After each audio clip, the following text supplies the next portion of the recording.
Good morning, everyone.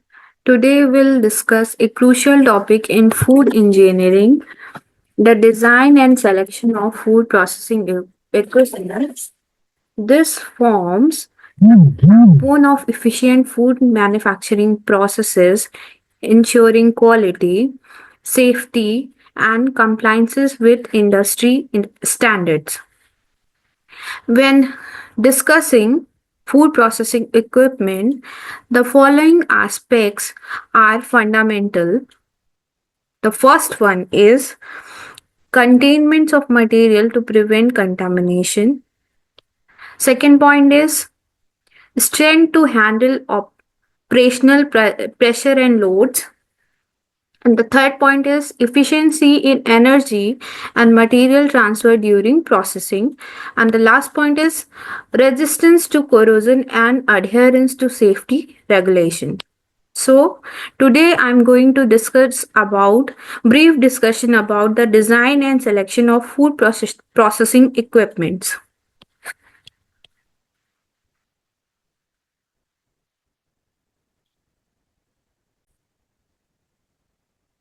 Food processing equipment must also comply with hygiene designs principles to minimize microbial contamination, allow easy cleaning, and maintaining food quality. For example, equipment used for the seasonal products like tomato or sugar beets need specialized maintenance due to varying operational demands.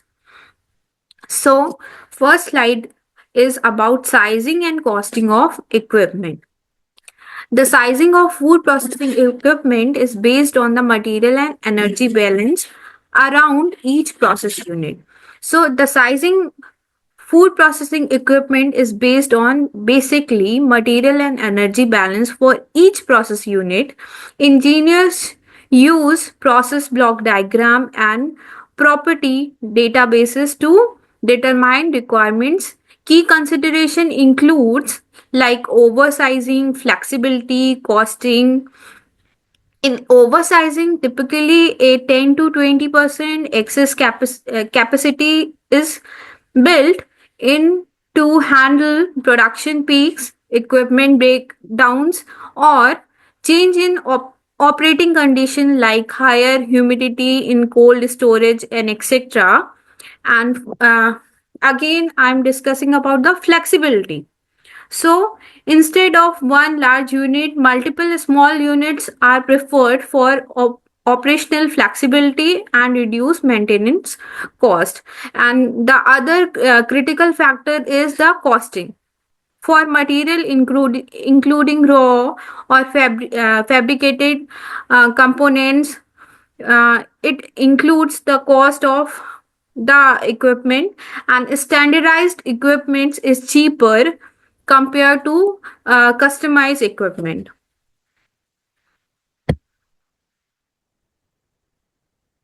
So, food engineering properties and data banks, especially transport properties, are needed for the calculation. As I discussed, 10 to 20% is normally used to for oversizing.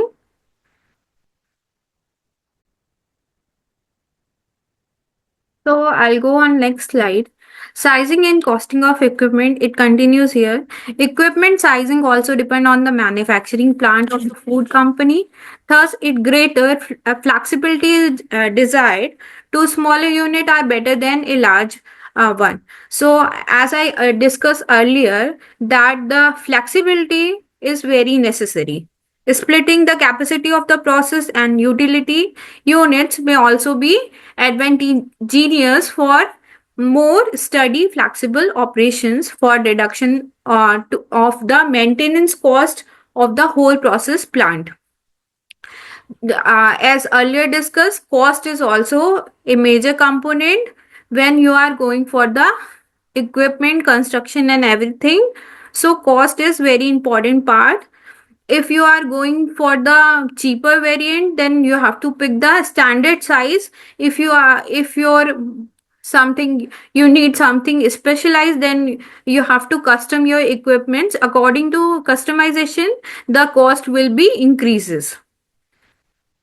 So in next slide, materials of construction. In this, choosing the right material is vital for equipment, hygiene, and performance. The main material including metals, plastic, glass, ceramics, and woods. Each has unique properties and uses. The material used in the construction of food equipment must have following properties. First is the mechanical strength. It has the mechanical strength. Second one is it is easy to fabricate. Third one is it is easy to repair. And the fourth one is resistance to corrosion. Fifth one is hygienic. Hygienically it can be run, and the sixth one is desirable thermal properties. It has the desirable thermal properties. If you are working in cold storage, then the thermal properties of the material can change. If you are working in a something bakery products or something, then the thermal properties of the material should be changed. So according to the process, you have to pick the equipment.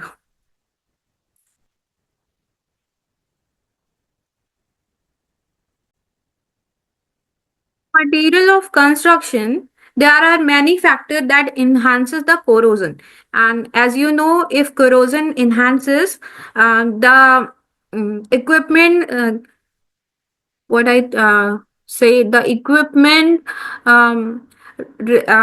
flexibility, equipment, working capacity can reduce the per cycle equipment running is reduced. So for that factor which enhances the corrosion, the factor is increase of temperature. If the temperature is increases, then it can corrode the material of the equipment.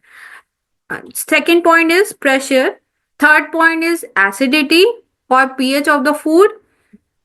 Presence of impurities. If your food material has impurities, then it can also impact on the material of equipment.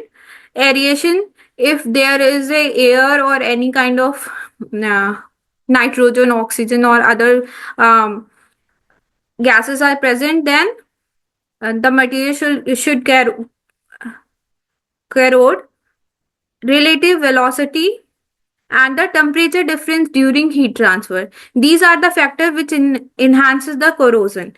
There are, as you see in the slide, there are in food processing equipment, there are five type of corrosion: uniform corrosion, pitting, stress corrosion, intergranular corrosion, and galvanic corrosion. There are five kind of corrosion. So uniform corrosion can happen when the oxidation due to humidity can happen. Uh, Pitting is one kind of corrosion.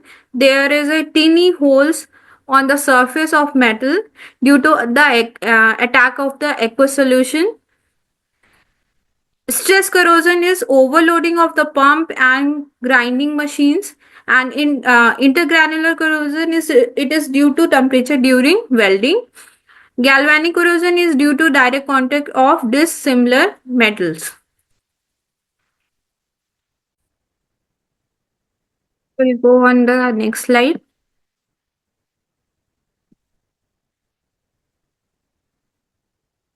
Our next slide is related to the material of construction, and the first material is metal. So as we know, metal are two types: ferrous metals or non-ferrous metals. Ferrous metals includes carbon steel and stainless steel, where non-ferrous metal includes aluminum, copper. So in ferrous metals, stainless steels are basically two types: AISI 304 and AISI 316 is the most common due to its resistance of corrosion and easy cleaning. So AISI 316 is more resistant to acid and is preferred in challenging environment. Carbon steel is used in specific application like edible oils, tanks but is sensitive to moisture and organic acids. So, non-ferrous metals include aluminum, as we discussed that aluminum and copper. Aluminum has high strength to weight ratio, making it ideal for the milk tank and freezing equipments. Copper is valued for its thermal conductivity but is limited to non-acidic food application like brewing, etc. So metal are the most important material used in the construction of food processing equipment. They can be classified into two major category that is discussed: the ferrous and non-ferrous. The non-ferrous metals are either used in the construction of equipment and equipment parts.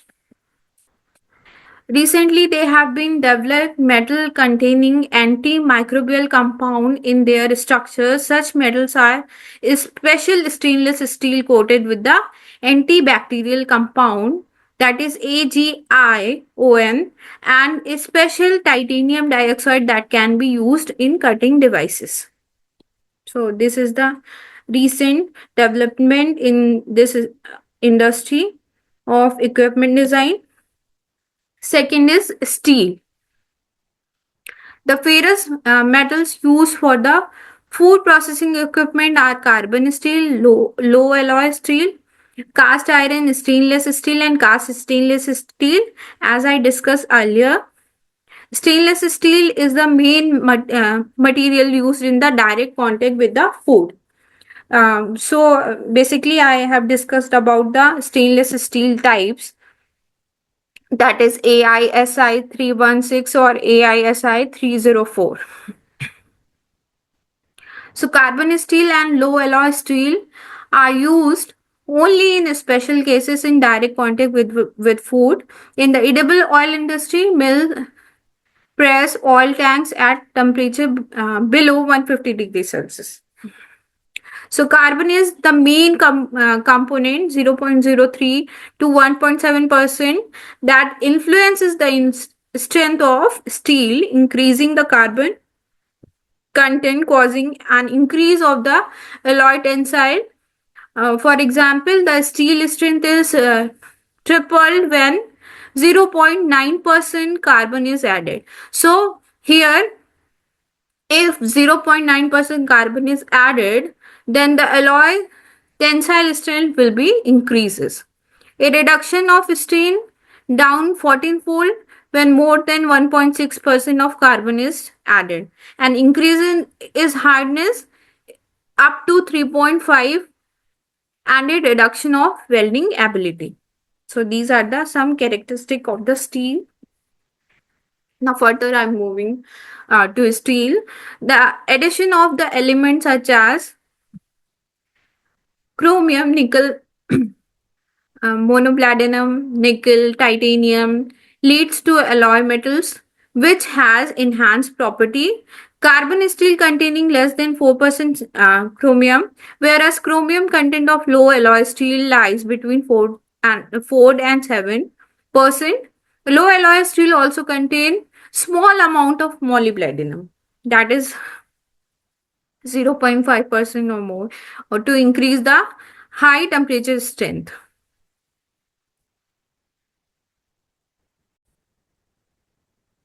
Sensitive to oxidation and are often protected through coatings like paints, plastic. Carbon steel is resistant to water-free mineral acids, and that is S2SO4, and relatively resistant to lye solution, but it is attracted by organic acids and dilute mineral acids, and it is very sensitive to moisture. Moving to next slide. Wait.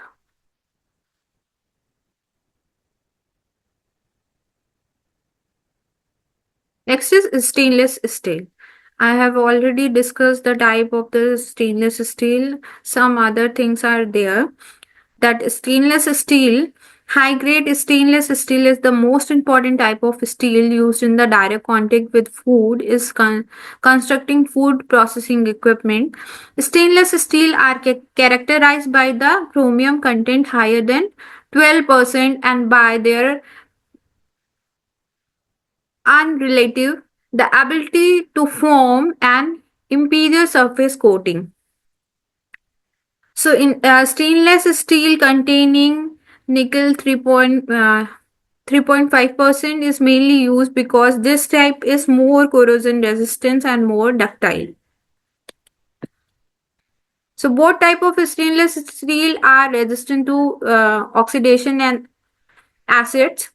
Their resistance against lye is similar to that the carbon steel. Therefore, HNO3 and NaOH solution may be used to an advantage in cleaning process. So both material are not very resistant against halogens, which cause pitting especially at high temperature and low pH value. Pitting is one of the type of corrosion. So AISI 316 is about 25% more corrosion resistance than AISI 304. The tensile strength of both type of stainless steel is 565 megapascal. Next is aluminium.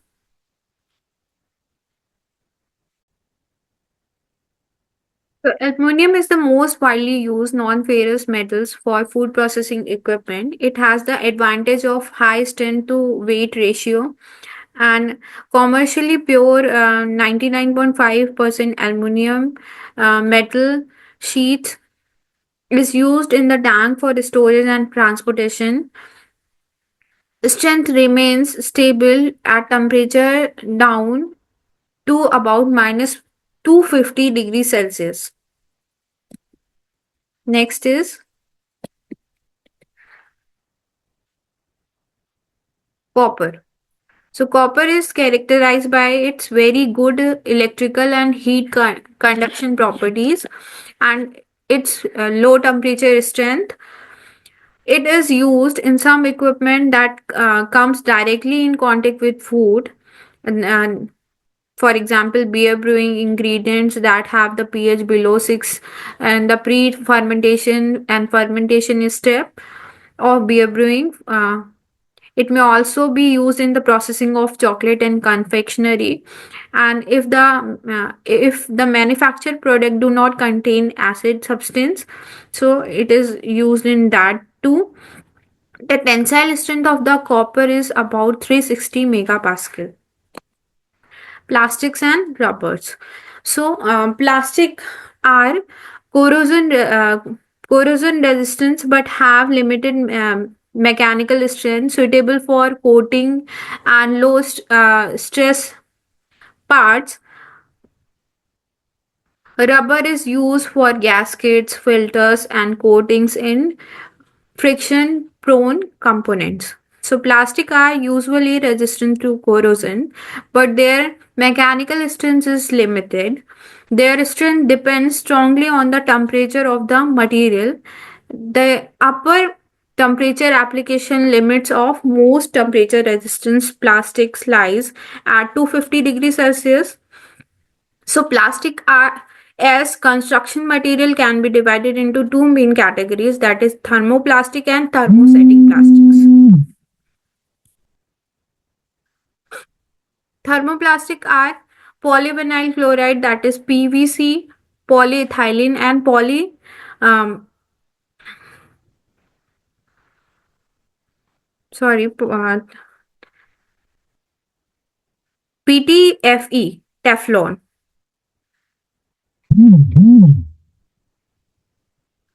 Polyethylene can be used at temperature up to 100 degrees Celsius, while the high density material can be applied at temperature up to 130 degrees Celsius. Rubber is used as a part of equipment or machine coming directly in contact with the food. Example gaskets, filters, if the pumps have friction, then there is a use of rubber gaskets and other thing. So it has a hard, if hard rubber is there, then the tensile strength of hard rubber is 70 to 100 megapascal and its thermal conductivity is about 0.4 watt per meter Kelvin.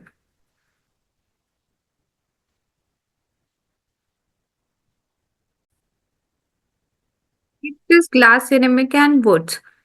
So let's talk about the glass ceramics and woods. Glass ceramics are used in the filtration system. Wood, while less common due to hygiene concern, is still used in traditional processes like wine, pickle fermentation, and etc.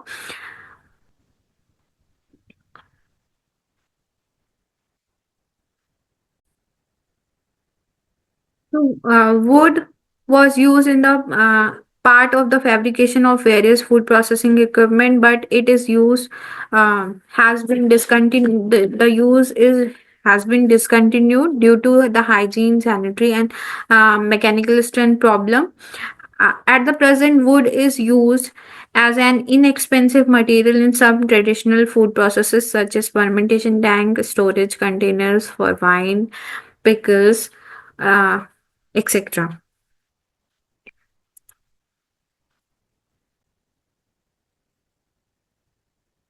Let's talk about the hygiene design of food processing equipment. Hygiene or sanitary design of food processing equipment is based on the proper selection of construction material and fabrication technique, which will facilitate food processing and through cleaning of the equipment. Hygiene design ensures safety and quality by preventing contamination. Key principle includes smooth non-porous surface to prevent microbial growth, easy disably easy sorry easy assembly for cleaning hard to reach areas, proper drainage to avoid any kind of water stagnant, avoidance of sharp angle and dead spot where residue may collect. So these are the key principle that include when you are design the hygiene based food processing equipment. So hygienic design in food processing equipment ensure the prevention of contamination and promotes the food safety. Proper drainage is essential to prevent water stagnation.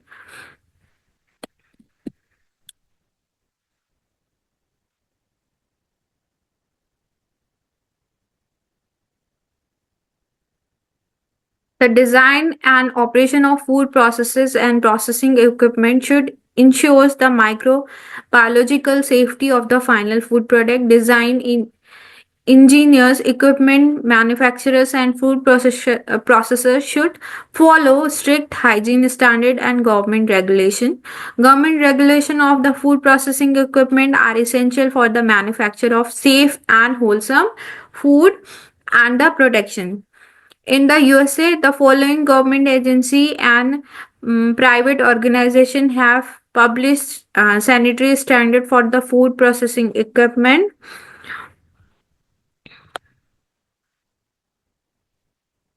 So, regulatory standards such as USDA, FDA, and 3A sanitary standards guides the design and the operation of food processing equipment.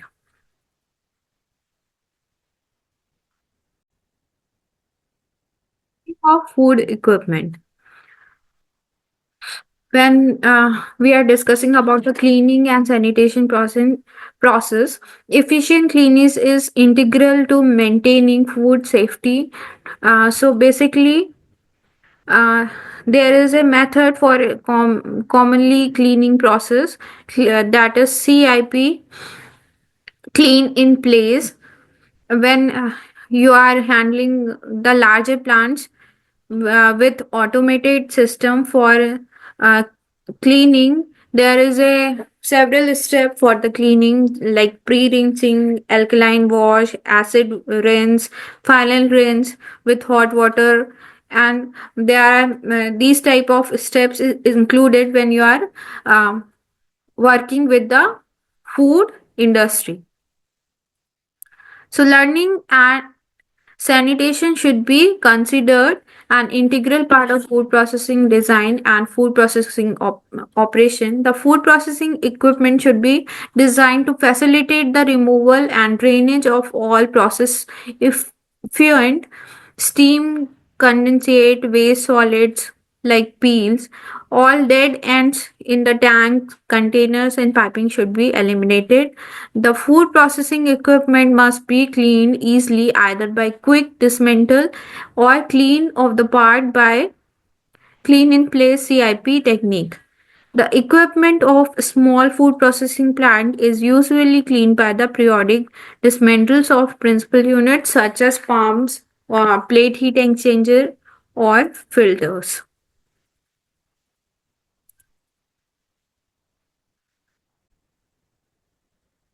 So the design and installation of CIP, as I discussed previously, there are many steps when you are opting CIP system for the cleaning process of equipment, pre-rinsing, alkaline wash, intermediate wash rinse, acid rinse, final water rinse.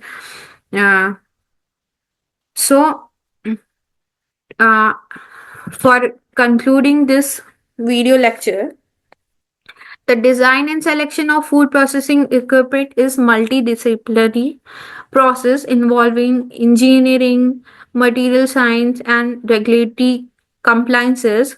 By choosing the right material, designing for hygiene and ensuring proper maintenance, we can achieve efficiency, safety and high product quality. So thank you for the attention. I'll not take anymore. Thank you so much.